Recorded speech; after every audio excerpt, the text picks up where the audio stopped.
Hello, welcome to Mechan 2040 Solid Mechanics. I am Globas. In this tutorial, I'm going to introduce you stress and strain and their concepts. So the agenda today includes 1.1 direct stress, strain and deformation, 1.2 shear stress and shear strain, 1.3 I will introduce you some examples about shear and shear strain. Also, I will introduce you what is the Poisson's ratio and what is the relationship between the Young's modulus and the shear modulus. In 1.5, we are going to study the sign convention of shear forces, while in 1.6, we are going to learn a little bit about stress-strain diagram of materials. So this concept will be introduced in Mechan 2410, Engineering Materials 1. You will do a lab for that. So first, let me introduce you direct stress. So from the secondary school, we've already learned that when we apply a force on a surface, it will generate the pressure. So consider this region, and it has a distributed stress. The strength of the stress is shown here. Green means very small strength, while the red color means the strongest strength. So if we take a differential area, which is here, so the differential area is dA and the local pressure is P, then the differential force acting on the region will be dF. And similarly, as what we did in tutorial 0, to get the sum of the force, we do the integration of the pressure distribution with this. So this is the pressure distribution. We do the integration of the pressure distribution over the entire region to get the total force. But I believe such thing will not be used anywhere. Just give you some very simple introduction. And the local pressure for the non-evenly distributed pressure, like this. So you can see the stress is not evenly distributed. Then you can only say, okay, the pressure here is what? The pressure here is what? Or you may want to say, okay, the average pressure is what? We can say the pressure, the local pressure, that means the pressure of one point on this region, P, will become the limit of the very small area near this point. Differential force divided by the differential area. So those are very basic concepts about pressure. Now let's consider a uniform cross-section. So for example, now you have a bar. It has a rectangular cross-section.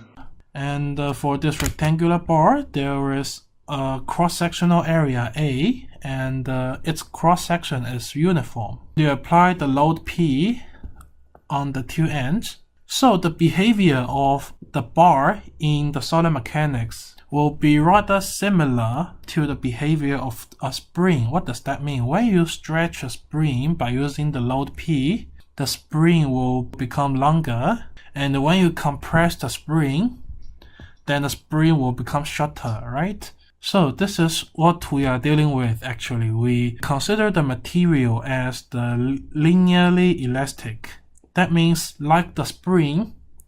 So we know that for spring, when you apply the P force, then you will get F equals to minus Kx.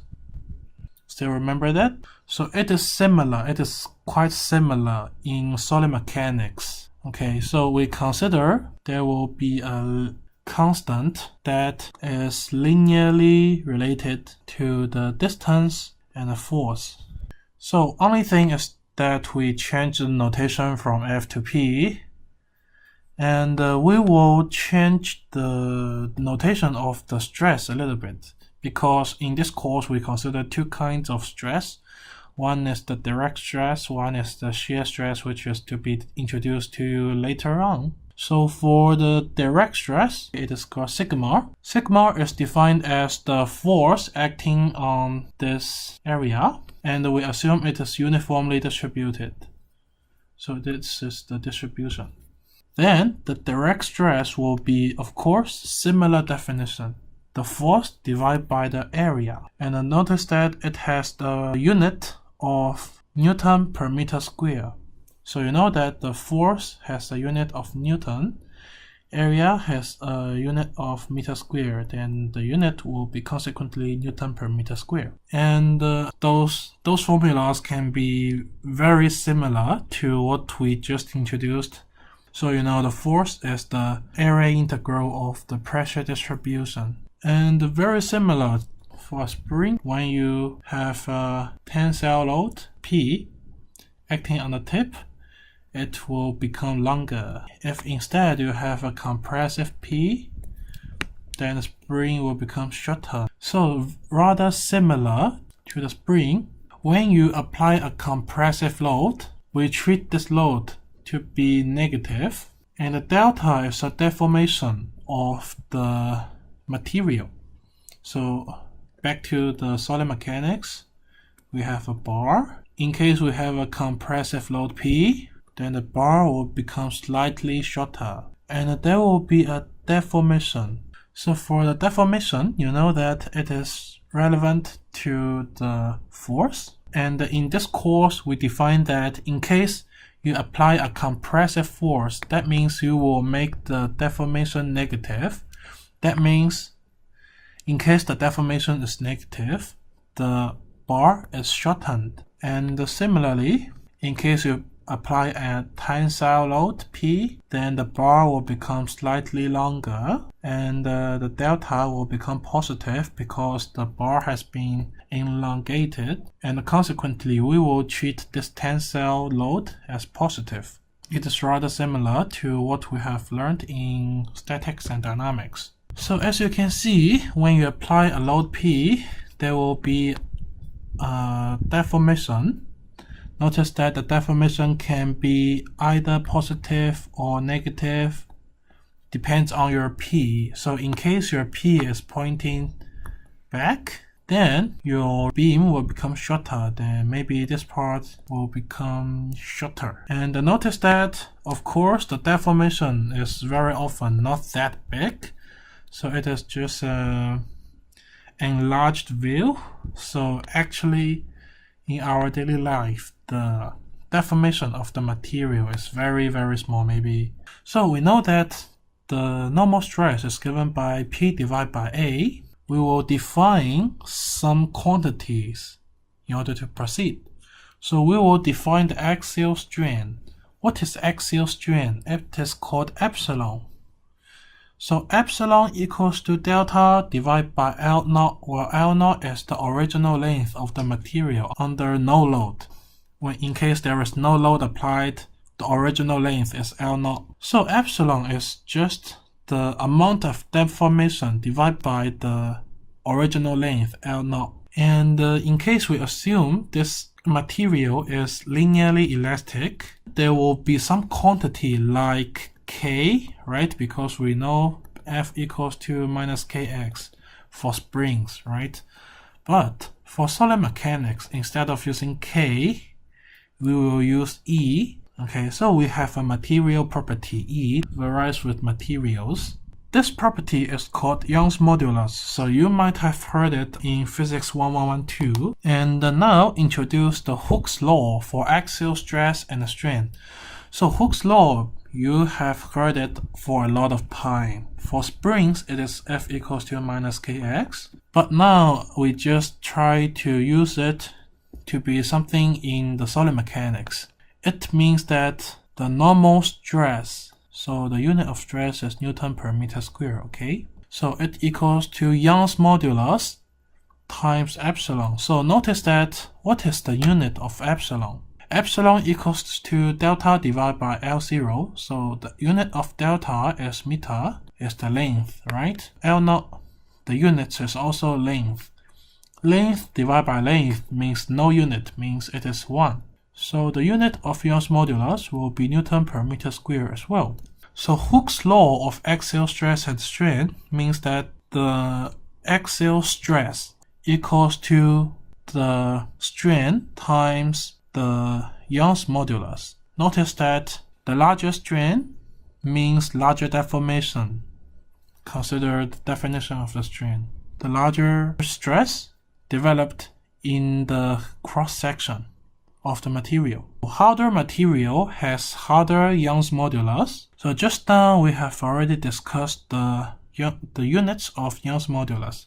So to emphasize, the unit of Young's modulus is just the same to that of the pressure or the stress.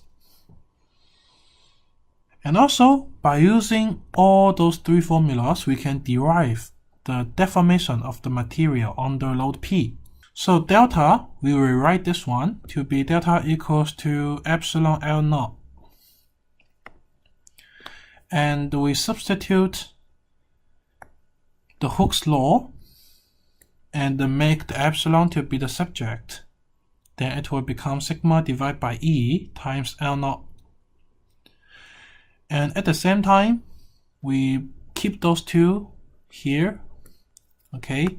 And we write sigma equals to P divided by A here.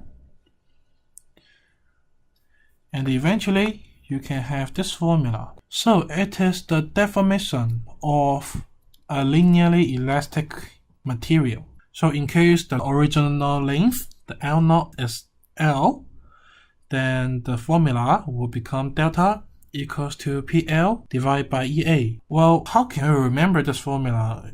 I believe all of you have taken ALPA exam, right? So it is just ELPA ALPA, English Language Proficiency Assessment, right? So delta equals to ALPA. Okay, remember PL divided by EA. ALPA. No ALPA. ALPA, okay? ELPA ALPA. I don't want ALPA, right? So all those formulas are only applicable for ball with uniform cross-section. As an important reminder, P can be either positive or negative. That means the deformation can be either positive or negative. Okay, so the beam can be elongated or shortened, depends on the loading conditions. So how about non-uniform cross-sections? So we know in this world we are not always dealing with wonderful conditions. We need to deal with some real situations. Let's see this beautiful curve. So let x-axis pointing into the paper. By the right-hand rule, still remember that when we construct the 3D space coordinate system, we use the right-hand rule. So x is pointing into the paper, y is pointing upward. Then the z-axis will be pointing rightward, right? Now, at least we know that, okay, it is a non-uniform bar. That means the cross-sectional area of this bar is no longer a constant. It will become a function of z. So A is AZ.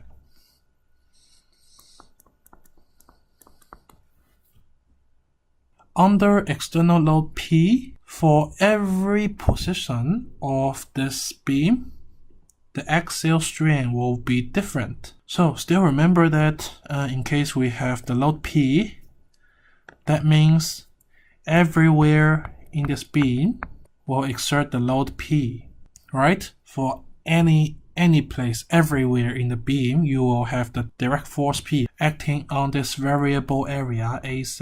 We know that epsilon equals to sigma divided by E, which equals to P divided by AE. But now, AZ is a variable instead of constant. So just now, in the uniform bar case, we know that the strain is constant everywhere. But now, A is a function of Z. So as a result, the axial strain, epsilon, at every place of this bar are varying, they are changing along the z-axis. Let's give this uniform bar an assumption, which is very often.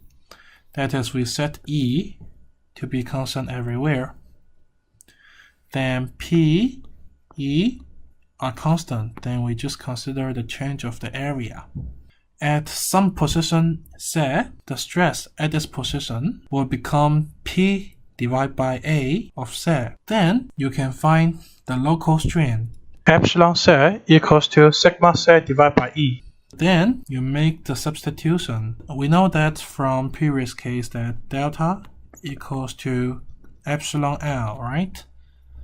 But we consider a slice, a thin sheet of material with the variable sectional area, which has the thickness dz, very small thickness. Then for this differential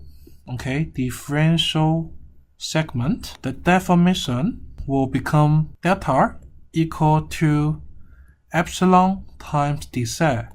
dz is the differential length of this slice. So for this slice, it is very thin, okay? So we assume on this very thin slice, the epsilon, the strain, will be the same over this very small slice. And then we just use this relationship to find d delta equals to epsilon of z times dz.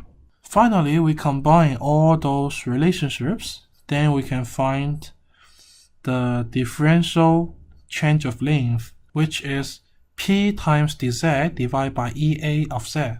And finally, you take the integral. Then you will get this result.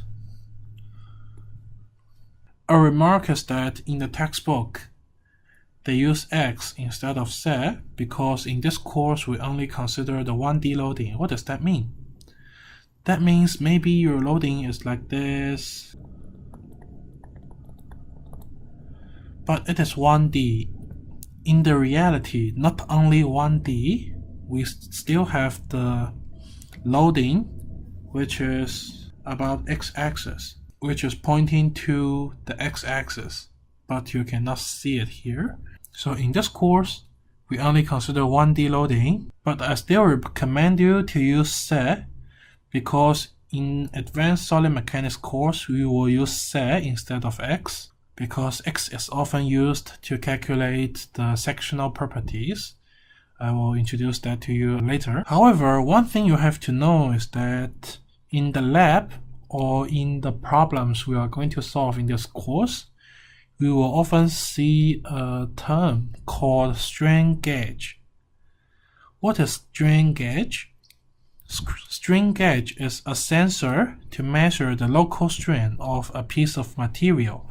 So for example, if you place a strain gauge here and you place a strain gauge here, so there are two sensors. Those two sensors are detecting the local strain on that particular point, and they will give you a reading. So which one do you think the reading will be bigger? The answer is this one will become bigger. This one is bigger. Recall the formula of the strain. The strain is given by the local stress divided by the Young's modulus, where the local stress is given by the applied load divided by the local cross-sectional area. So of course here the cross-sectional area is much more smaller. So the local strain here will be very large in comparison to that of here. Let's do an example. So now we are going to find the deformation of this concentric wooden cylinders. There are three loads applying on it. Those two pieces are sticked together. They are one piece. They are not separated, okay? So in order to do this, we need to consider the free body diagram of each of them. So we need to identify the external load exerted on each segment. So we call it segment 1. This is segment 2. For segment 1, as you can see, there is a PA of 20 kN transferred here. And also, since those two pieces are sticked together, if PC is exerted on segment 2,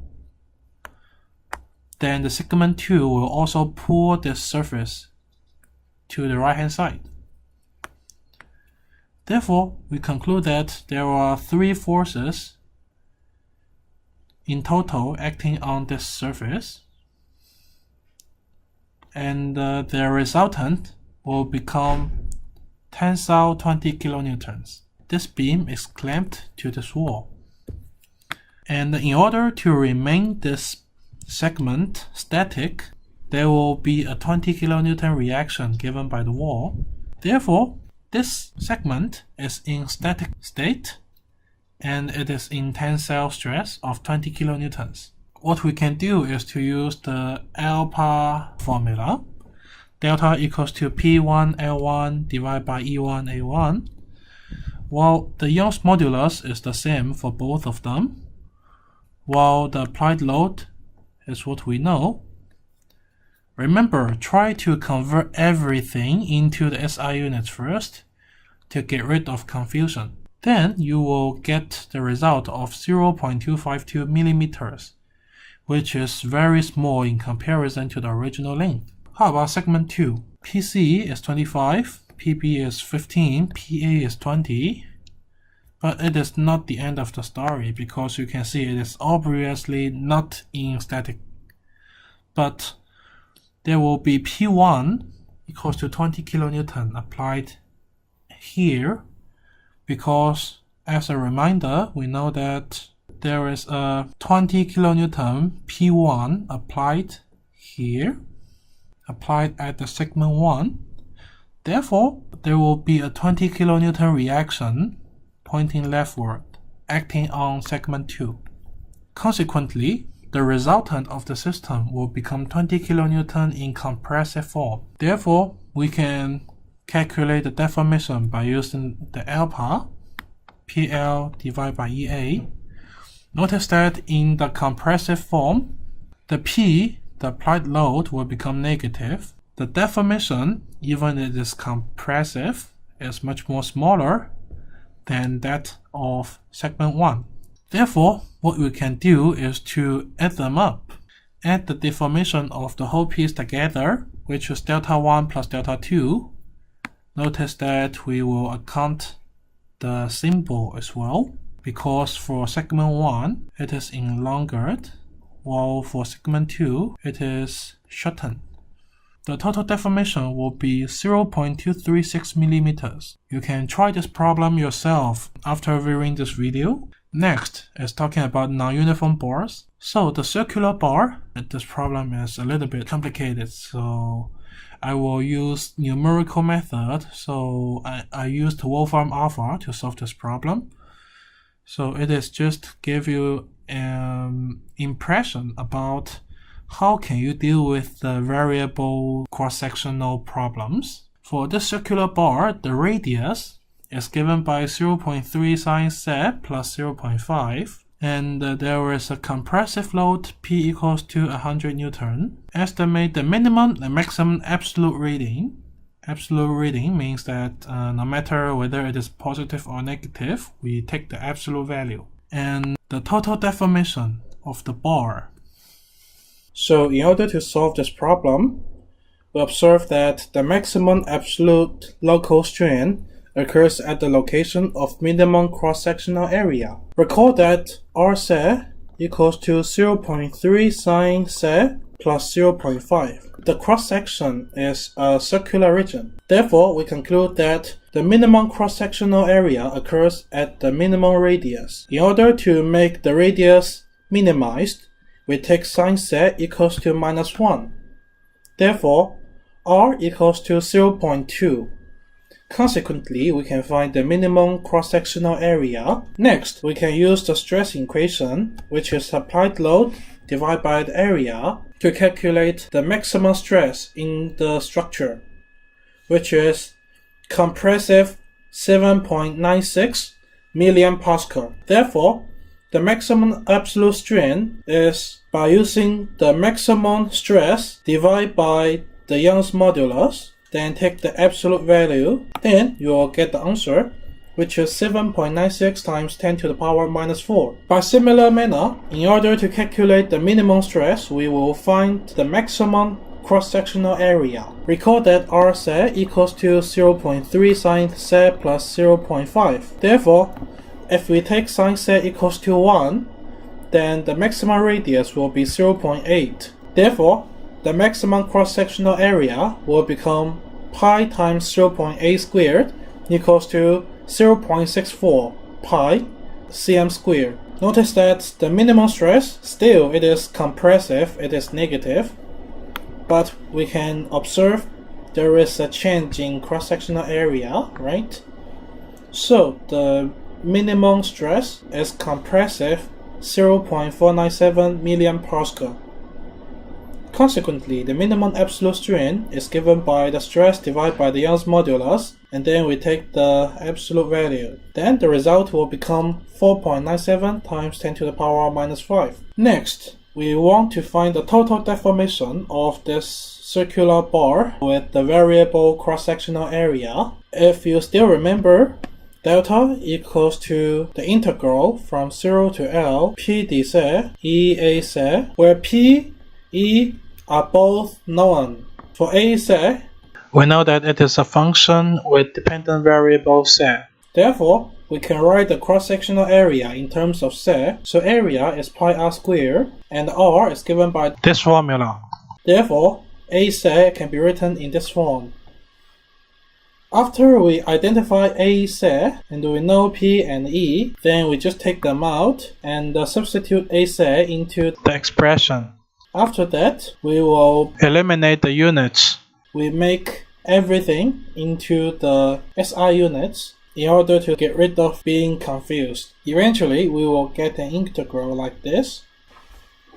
However, since this piece of integral is very difficult to be solved, the only way you can do it is to use some online widgets such as Wolfram Alpha. So I used Wolfram Alpha to solve it, and eventually the result is minus 0.0189 millimeters. That means the deformation is negative and the bar is become shortened. It is shortened by the external load by 0.0189 millimeters. Finally, check that the epsilon, the average strain, is bounded by the minimum and maximum value. That indicates that our answer is reasonable. Next, let's talk about shear stress and shear strain. When talking about shear, instead of using P, we use V to denote the shear force. Notice that in the previous section, we talked about direct stress. That means P is normal to the surface where the force is exerted, right? Those two forces are perpendicular to the applied load P. But this time, since we are talking about shear stress and shear force, it is different from the direct stress. As you can see here, if we have a prismatic block with its bottom fixed, then if you apply the shear load V, the V is parallel to the surface concerned. Then it will generate a shear strain, as shown here. So recall that the largest difference between direct stress and shear stress is that for direct stress, your force is perpendicular to the applied surface. For shear, your force pairs are parallel to the surface exerted. So in this case, when you have a shear force V acting on this surface, then consequently, this fixed surface will give a reaction V in order to cancel it out. When you apply the shear force V onto a surface, then there will be shear stress on it. However, the same to the direct stress, shear stress on the surface is very often uneven. Therefore, we can compute the average shear stress, which is given by tau equals to V divided by A. This definition is very similar to what we just discussed, which is sigma equals to P divided by A. talk about the Hooke's laws in strain. So just now in direct stress part, we know that the Hooke's law is given by sigma equals to E epsilon. This is Hooke's law in direct stress. Now, since we are talking about the shear stress, it has another Hooke's law, which is concerning in the shear stress and the shear strain. Assume your shear force is evenly distributed over the entire region, so that you can have a uniformly distributed shear stress. The Hooke's law in shear stress and the strain is given by tau equals to G gamma. Tau is the shear stress, G is the shear modulus, gamma is the shear strain. Just now we introduced that sigma is the direct stress, E is the Young's modulus, where epsilon is the axial strain. Notice that although we have E and G as constant, but in case of shear strain and the axial strain, their constants are very often unequal. That means G is very often unequal to E for some special cases. And let's have a look of this 2D block. Under the shear force V, the shear force caused the deformation of this shape. And here is D, here is L. We know that shear strain is actually an angle. So unlike axial strain is non-dimensionalized quantity, which is the ratio between the deformation and the original length. Here, shear strain is also a non-dimensionalized quantity, which is an angle with the unit radian. However, since we know that in radian, tangent gamma is approximately equal to gamma in case the shear strain is small. What is tangent gamma? Well, tangent gamma is significant. It is D divided by L, according to the geometry here. Therefore, in case the shear strain is very small, we can write gamma equals to D divided by L. In our textbook, there are two examples of shear and shear strain. Let's go through it. As you can see, a bolt is installed on an I-shaped beam, and there is a load P pulling this bolt outward. So now let's concentrate to the bolt and forget about this I-shaped structure.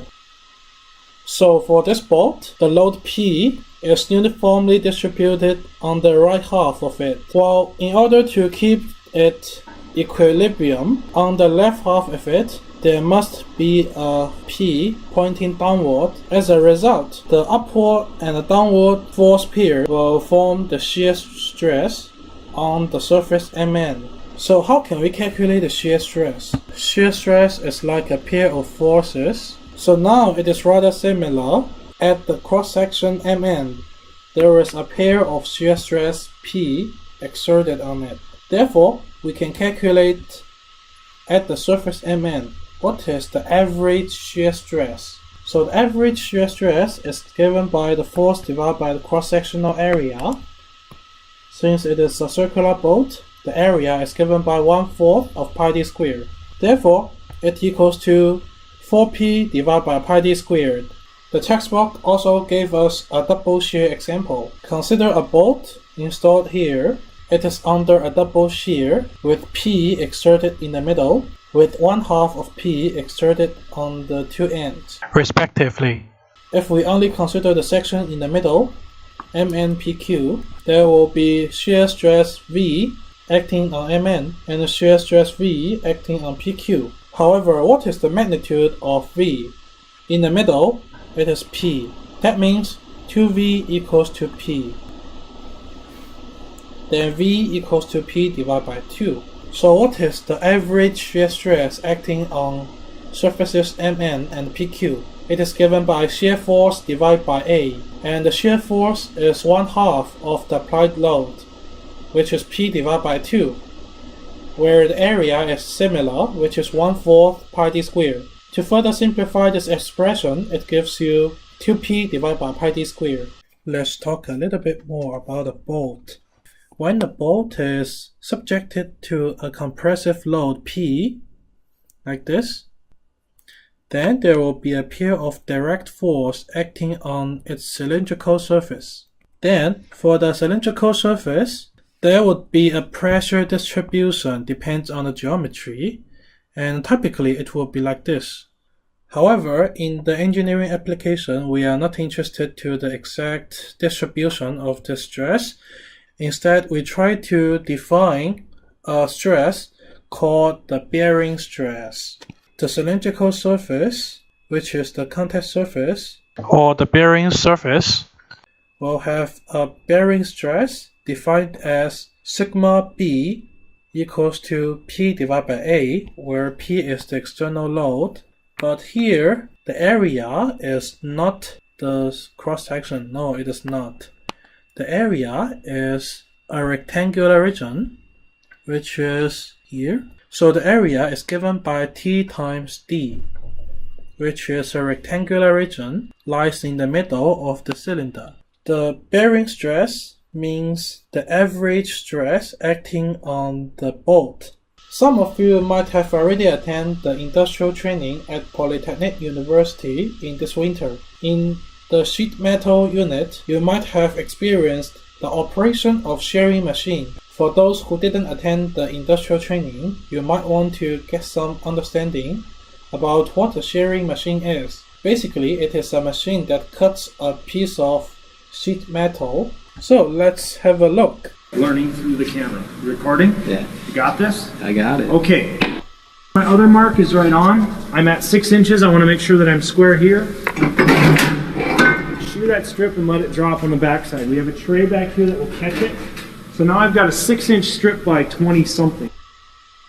So as you can see, the shearing machine successfully cut a piece of metal from the sheet metal given. The question is that, as what we have learned from the industrial training, the cutting edge of the material is extremely sharp. So what is the reason? The reason is that when a piece of material is cut, for example, it is cut here, then the material near the cutting surface will be deformed.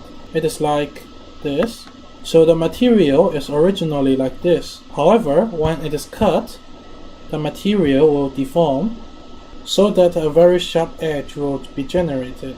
Another example is the scissors. So when you are cutting a piece of material by using your scissors, you are actually applying the shear force on the surface that you are going to cut. So this is the surface you are going to cut, and those two are the blades of your scissors. Then the average shear force will become your applied load divided by the cross-sectional area. If you want to get some more understanding of shear force, you can go to the website in the reference. Let's talk about an example which occurred in the lecture notes last year. Consider the following system. AB is a rectangular bar, while BC is a circular bar. All the 3 pins located here have circular cross sections. We are going to find several things. One is the average normal stress in the beams AB and BC, so we are interested to the average normal stress in those 2 beams. Also, we are going to find the maximum bearing stress in the 3 pins. Besides, we are going to find the shear stresses tau in the 3 pins. So basically, the stress of this problem is put at those pins instead of the whole structure. Firstly, let's consider a simplified schema to find the loading on each member. The structure is simplified like this. And for point B, we can draw the free body diagram for this joint. At this point, consider the force equilibrium triangle, which has already been taught in static and dynamics course. It looks like this, and we can find the magnitude of force in AB and BC by using this triangle. By this geometry, we know that tangent theta equals to 600 divided by 800, which equals to 3/4. Consequently, we can find sine theta and cosine theta are 0.6 and 0.8 respectively. Therefore, by using the trigonometry, we can find the magnitude of force in AB and BC. In AB, it is Q divided by tangent theta equals to 40 kilonewtons, while for BC, the magnitude is Q divided by sine theta equals to 50 kilonewtons. Notice that BC is a tensile load, while AB is a compressive load. So we convert the results into the symbol carrying quantities. For AB, since it is compressive, then it is negative sign, which is negative 40 kilonewtons. For member BC, it is in tensile load, so it is positive 50 kilonewtons. Now let's consider the cross-sectional areas for members AB and BC. Recall that AB is of rectangular shape and the BC is a circular bar.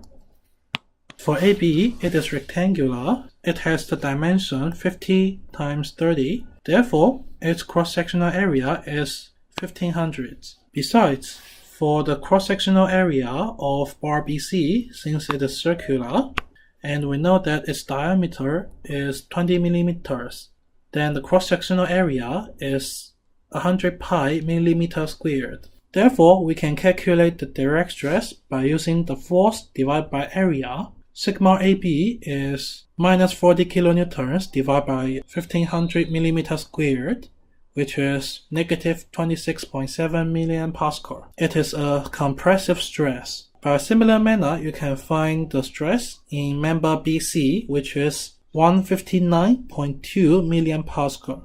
We will now combine problem B and C together because they are rather related to the bolts. Consider each of the pins. For pin at A, it is under double shear. Therefore, we know that 2P equals to 2V equals to 40 kilonewtons. Notice that the shear load P located here is just the V, the shear load. So the shear force for each side is 20 kilonewtons. Therefore, we can find the average shear stress by using the shear force divided by the area. Notice that it is circular cross-section. The result will be 40.7 million pascal. For this pin, there are 3 direct forces acting on the cylindrical surface. For each of them, they generate different bearing stress on their respective contact surface. The maximum bearing stress occurs in section DE. Notice that the D is 25 millimeters, while T is 30 millimeters. Therefore, the maximum bearing stress will be 40 kilonewtons divided by 30 times 25 equals to 53.3 million pascals. For pin C, it is subject to single shear. Notice that the bearing area of the 2 direct stress to the pin are the same. For the single shear, the shear force is just 50 kilonewtons.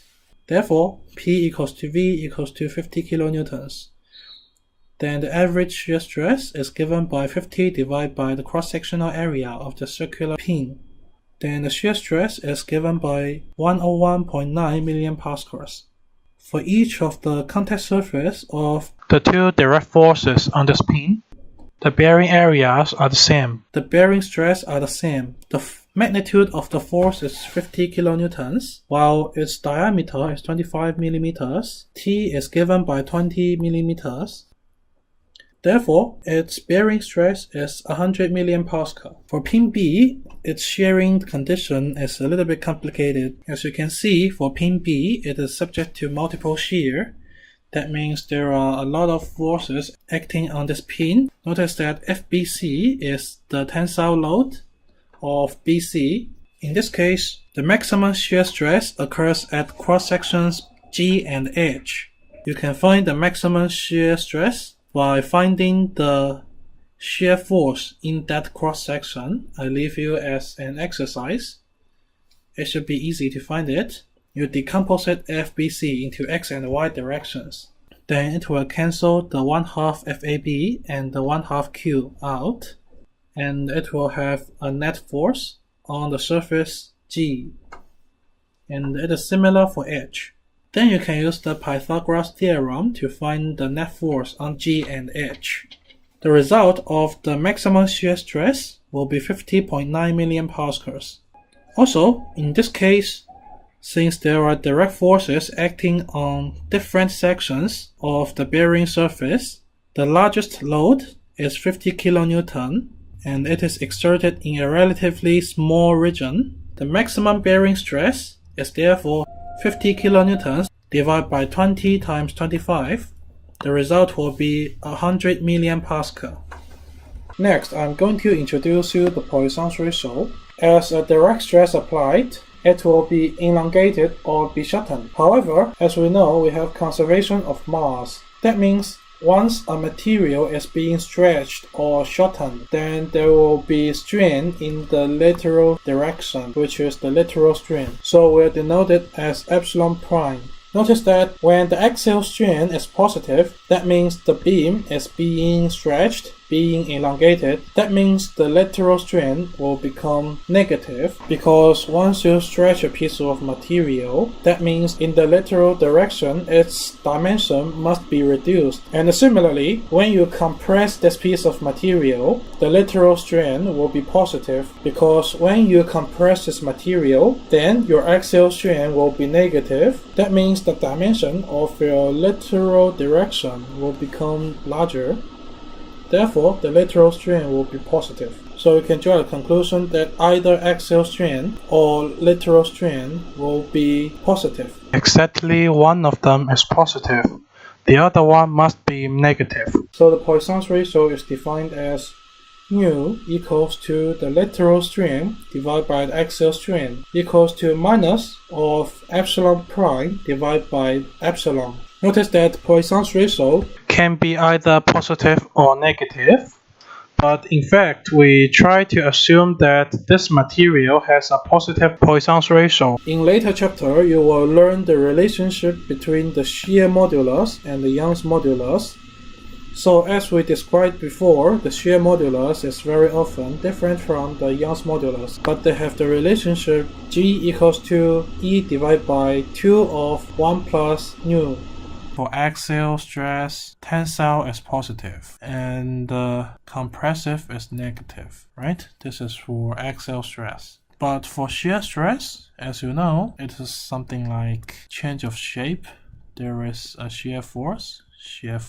So you know that the shear force, if we observe in this way, they are in opposite direction, but we cannot determine what is positive or negative. So now I will introduce you what is the sign convention of shear forces. First of all, let's try to understand what is positive and negative surfaces. Consider x, y, and z axis shown here, and those three faces are facing outward. For those three surfaces facing outward, it is called the positive x surface because it is facing outward, and x-axis is the outward normal to the surface.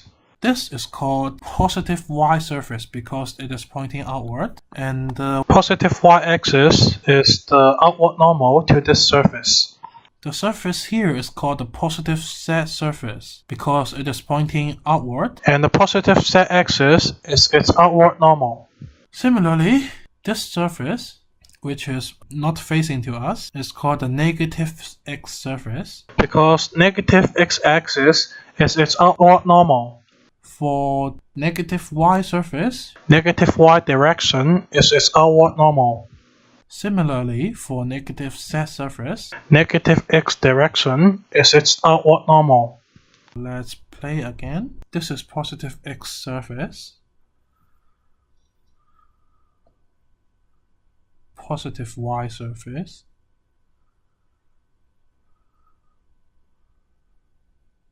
positive z surface. So those surfaces facing to us, and the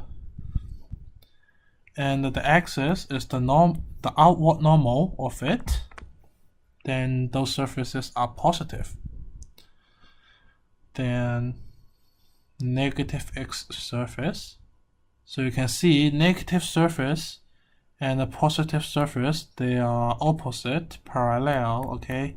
So this is positive x. And the negative y surface and the negative z surface.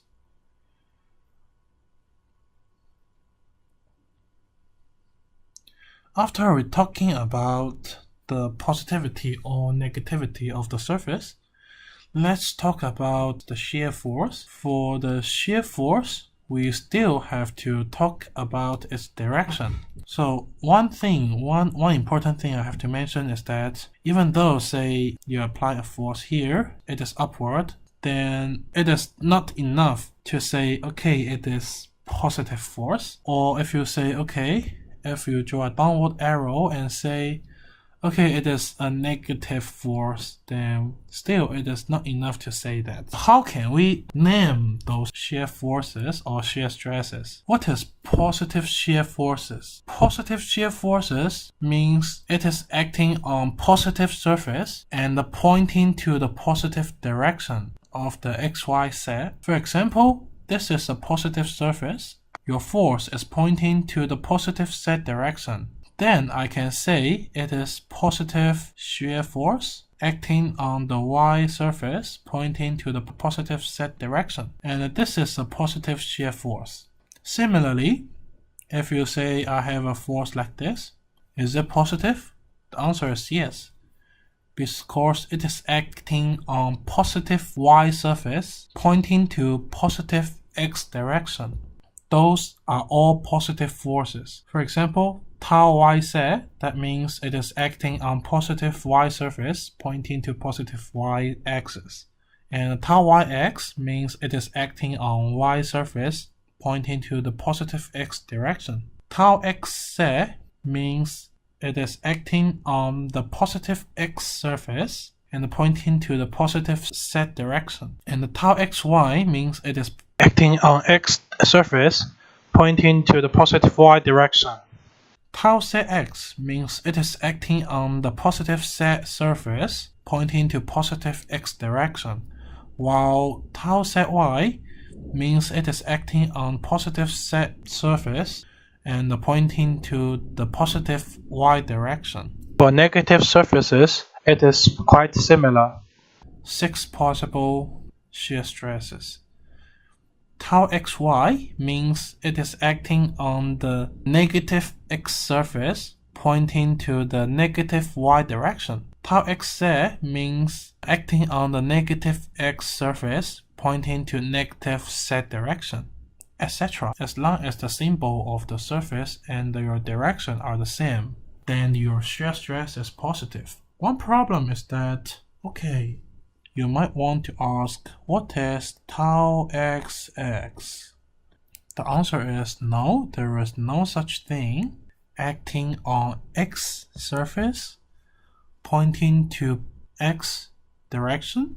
Then what is that? Let me take positive y surface as an example. If a force is acting on the positive y surface pointing to positive y direction, can we still call it shear stress?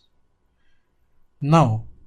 The reason is that here, this force is normal to the surface. That means now it is the direct stress instead of shear stress. So there is nothing like tau xx. No, it is sigma xx. There is no tau xx, tau yy, tau zz. We only have direct stress instead of shear stress. And similarly for the negative surfaces. So still, for the direct stress pointing outward means positive. For the sign convention in 2D case, this is positive.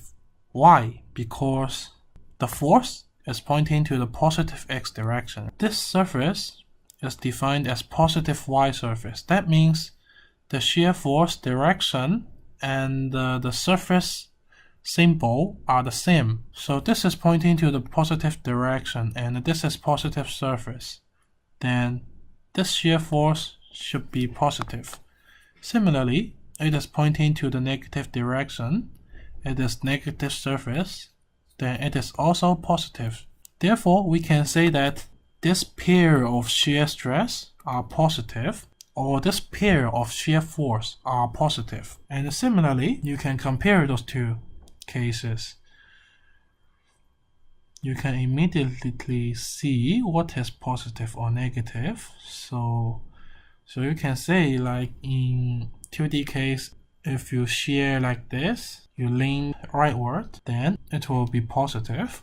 And originally you are like this, and you shear like this, then it will become negative shear, and the shear force will become negative as well.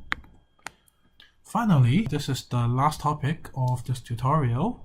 All our discussion just now is limited to some theoretical results, but what are the real materials look like? I will play a little bit to you.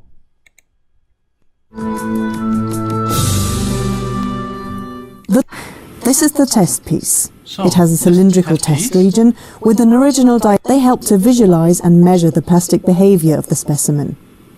This specimen will be placed using a hand control in this tensile test machine, and this machine will stretch the material so that it is elongated, and after that a plot will be generated. Elongated with a standardized speed. The force that the test piece opposes, force F, is being plotted upwards on the vertical axis. In this area, the end of the motions occurs. The material opposes an increasing force against the imposed elongation, its strain shape.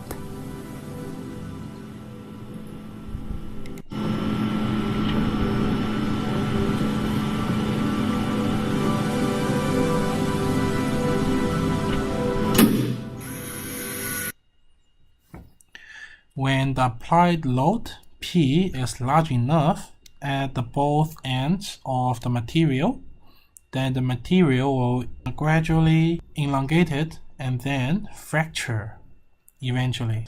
So actually from this video we cannot experience how loud it is when it is fractured. When you do this lab in Mechan 2410, Engineering Materials 1, you will experience how loud it is when the specimen is broken. Okay, so this is the typical engineering stress strain diagram, and our discussion till now is just limited to the linear region. So we assume the epsilon is very small. Okay, so what if our material are stretched like spring, like something else? The answer is that beyond this proportional limit, you can no longer use the Hooke's law, because the material stress and the strain relationship is no longer linear. It's like this, a curve you can see. The proportional limit is the largest normal stress that remains Hooke's law valid. So when the stress is below this point, you can still use Hooke's law to calculate your structure, but beyond this point you can no longer do that. The Hooke's law will become invalid. Okay. Yield stress is the stress that before the permanent deformation occurs. That means when using the tensile test machine, you will have the specimen. When the applied load is so large that it is beyond the yield stress, then after you remove the load, the specimen will not recover to the original shape. That means the stress is large enough, and when you continue stretch it, the stress even is not changing, but the length can change a lot, and it will never recover.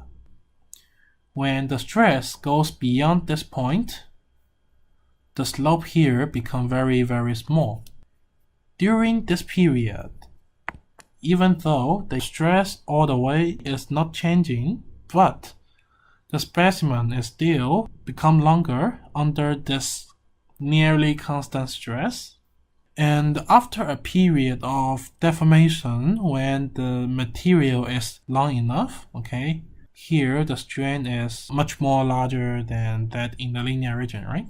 So in case the material is long enough, then it will undergo the strain hardening process. What does that mean? Strain hardening means that the stress required to further stretch the material will become even larger until it reaches the ultimate stress. it is hardening the material. Hardening means that the stress is going up, okay, with the strain. Increases. So ultimate stress is the maximum stress before the fracture. So it is the peak of its entire life, and after this peak, it will become old and then die. After the plastic region, it undergoes strain hardening. It will further strengthen the material. The stress required to deform this material is increased, but one downfall is that in case you go beyond this region, then necking will happen. After you arrive at the ultimate stress, the stress will keep going down until it boom dies, okay? And in this process, the necking of material will occur. So what is necking? Necking is like this. You apply your stress and it goes up, then it goes plastic deformation until it reaches the ultimate stress. Then the stress goes down and the neck is developing. Observe it. There is no neck, but there is neck developed as the stress increases. Because of the necking, the material becomes very weak in the middle. The material becomes weak, and eventually it is fractured. You will learn more about the fracture in engineering materials course. This figure is come from the textbook of the material science and engineering, which is the textbook of 2410. One special case of stress-strain diagram is some of them that has no significant yield stress characteristic. Just now we discussed that for the typical material stress-strain diagram, when yield happens, it will be like this. After the proportional limit, there will be yield stress, then there will be a sharp drop in the pressure, right? Then there might be a period of plastic deformation. However, as you can see, for aluminum alloys, it does not have the characteristic of the yield stress. From the stress-strain diagram, it is not easy to find what is the yield stress of it. In order to find it, we will adopt the 0.2 offset method to estimate it. So how can we estimate it? Still remember that we have the linear region. Then we plot the straight line of this linear region. Then we shift this straight line rightward by 0.002, that is 0.2%, along the epsilon axis. Then you will get another straight line after removing the linear region of it. And as you can see, this line intersects with the stress-strain diagram at point A. Therefore, we conclude that at this point A, the yield stress is achieved. Finally, let's do a quick summary of all about this tutorial. So in 1.1, we talked about the change of length of uniform bar and the non-uniform bars. For uniform bar, still remember it is alpha. For non-uniform bar, it is just like you rewrite this formula into the integral form. We also discussed the shear stress and the shear strain. The shear stress is given by tau equals to V divided by A. V is the shear force and the tau is the shear stress. A is the cross-sectional area. Notice that it is a kind of average. Also, we learned about Hooke's law in shear, which is given by tau equals to G times gamma, where gamma is the shear strain and G is the shear modulus. We also talked about the bearing stress on a boat The bearing stress is given by P divided by TD, where TD is not the area of the cylindrical surface. It is a rectangular surface, lies in the middle of the cylinder.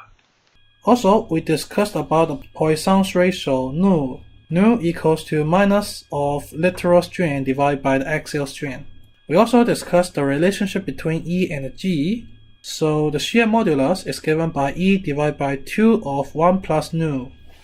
Besides, we also discussed in detail about the sign convention of shear forces. In short, symbol of force is the same to that of surface, means that the shear force is positive. In another word, if the symbol of force is different from that of surface, then the shear force is negative. And those two are the 2D case of sign convention of the shear strain. For the negative shear strain, there will be negative shear force. Similarly, for positive shear strain, there will be positive shear force. Besides, we also discussed about the stress-strain diagram and some of their terminologies. We also discussed some special case, how to find the yield stress of materials like aluminum alloy. The answer is that we can try the 0.2% offset method to find the yield stress. This is all for this tutorial. Thanks for watching. You can find the table of content under the description of this video, as well as the handouts of this tutorial. Hope you like it. See you in the next video.